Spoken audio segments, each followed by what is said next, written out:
नमस्कार दोस्तों, मैं राहुल सिंह राय स्वागत करता हूं आपका मेरे यूट्यूब चैनल पर। दोस्तों आज से हम इसमें स्टार्ट कर रहे हैं क्लास 9th की साइंस, है ना। यानी हम इसमें क्लास 9th की साइंस स्टार्ट कर रहे हैं और ये हमारा आज का पहला जो चैप्टर है वो है हमारे परिवेश के पदार्थ या हमारे आसपास के पदार्थ। दोनों एक ही बात होती है दोस्त, है ना। तो सबसे पहले समझते हैं कि भाई ये पदार्थ क्या होता है।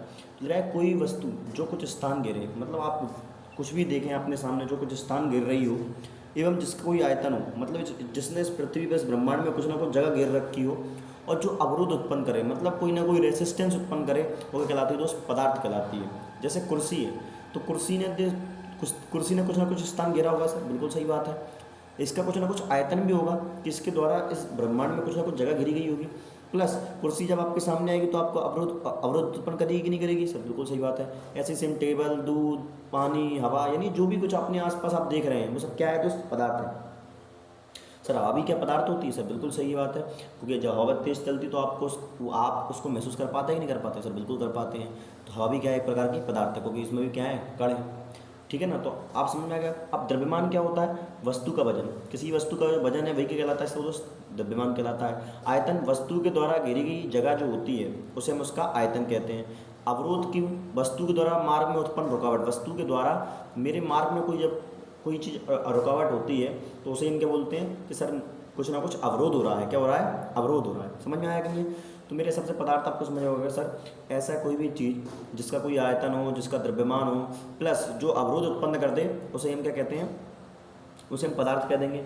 अब लिखा है प्रत्येक पदार्थ छोटे छोटे कणों से मिलकर बना है जिन्हें हम पदार्थ का अवयवी कण कहते हैं। अवयवी कण मतलब मान के चलो मेरे पास एक इस प्रकार से एक टेबल है, इस टेबल को मैं टुकड़े करूँगा तो आप समझेंगे कि लास्ट में आकर कहीं ना कहीं ऐसे टुकड़े मिलेंगे ऐसे करके आपको। तो यही क्या है? इसके अवयवी कण होते हैं। यही क्या होते हैं? इसके अवयवी कण होते हैं। अब अवयवी कण के अंदर जैसे आप जानते हैं कि इलेक्ट्रॉन, प्रोटॉन और न्यूट्रॉन चीज़ें होती हैं। कितनी होती है? इलेक्ट्रॉन, प्रोटॉन, तो इलेक्ट्रॉन के ऊपर नेगेटिव साइन होता है, इलेक्ट्रॉन, प्रोटॉन और न्यूट्रॉन। तो ये इसके अवयवीकरण होंगे। हो सकता है ये ना हो कि आयन हो, क्या हो? आयन्स हो।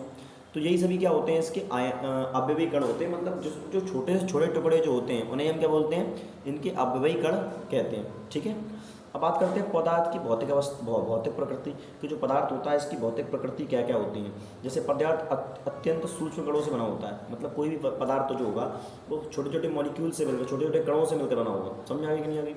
पदार्थ के कण अनवरत गतिशील करते हैं, मतलब इनके अंदर जो मोशन होता है तो ये अलग अलग डायरेक्शन में होता है। अनवरत मतलब अलग अलग डायरेक्शन में होता है, अलग अलग दिशाओं में होता है। देखा है पदार्थों के कण एक दूसरे को आकर्षित करते हैं, जिसे हम अंतरा आणविक आकर्षण बल बोलते हैं। देखो अंतरा आणविक आकर्षण बल होता है। देखो जब भी याद रखना कि जैसे कोई ठोस होता है तो उसके दो मॉलिक्यूल्स हैं, मतलब मान चलो ये कोई पदार्थ है उसके अंदर इतने मॉलिक्यूल्स हैं।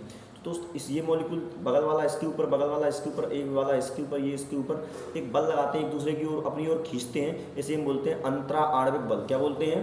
अंतरा आणविक बल। और इन कणों के बीच में जो जगह खाली होती है उसे हम बोलते हैं अंतरा आणविक स्थान। क्या बोलते हैं? अंतरा आणविक स्थान उसे कहा जाता है।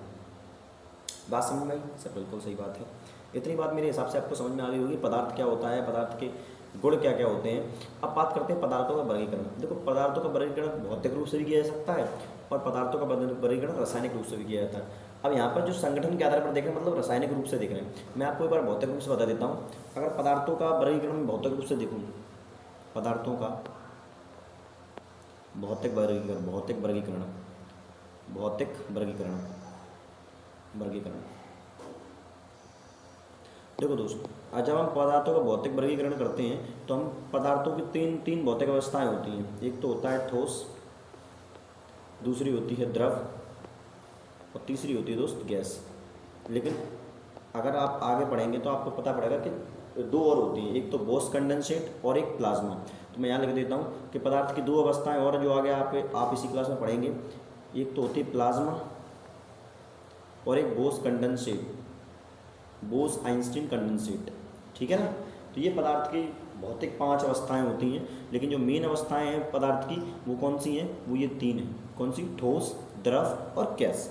जब आपसे कुछ पदार्थ की भौतिक वर्गीकरण करते हैं तो पदार्थों की कितनी अवस्थाएं होती है दोस्त? 3। एक तो ठोस, द्रव और गैस। और उसके बाद ज़्यादा इंटेलिजेंट बन रहा है तो बता देंगे कि सर 2 अवस्थाएं और होती है, एक तो प्लाज्मा और एक बोस आइंस्टीन कंडेंसेट। ठीक है। चलिए अब बात करते हैं यहाँ पर जो वर्गीकरण हो रहा है पदार्थों का, वो हो रहा है रासायनिक रूप से। यानी संगठन के आधार पर, संगठन के आधार पर पदार्थों का जो वर्गीकरण है वो देखते हैं। तो देखो ये मैटर यानी मैटर ही पदार्थ लिखा हुआ है, क्या लिखा हुआ है, पदार्थ।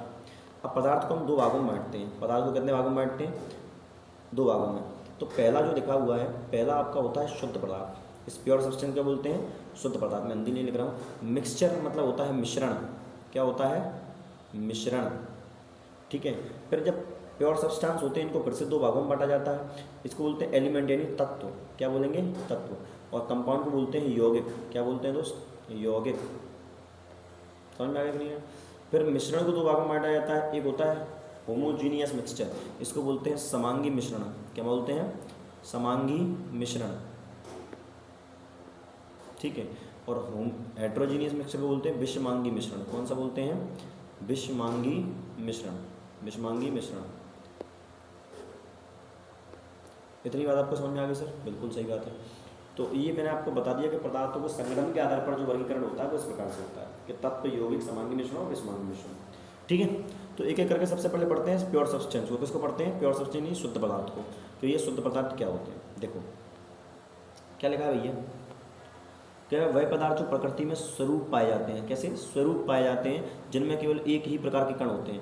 मतलब आप कोई भी चीज़ उठा लो, जैसे सोना है, आपको सोना मिला तो उसमें सोने के कणों में सोने के ही कण होंगे सारे,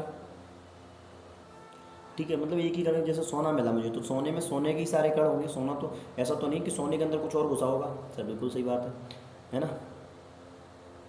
सॉरी, इसको कम कर लेते हैं।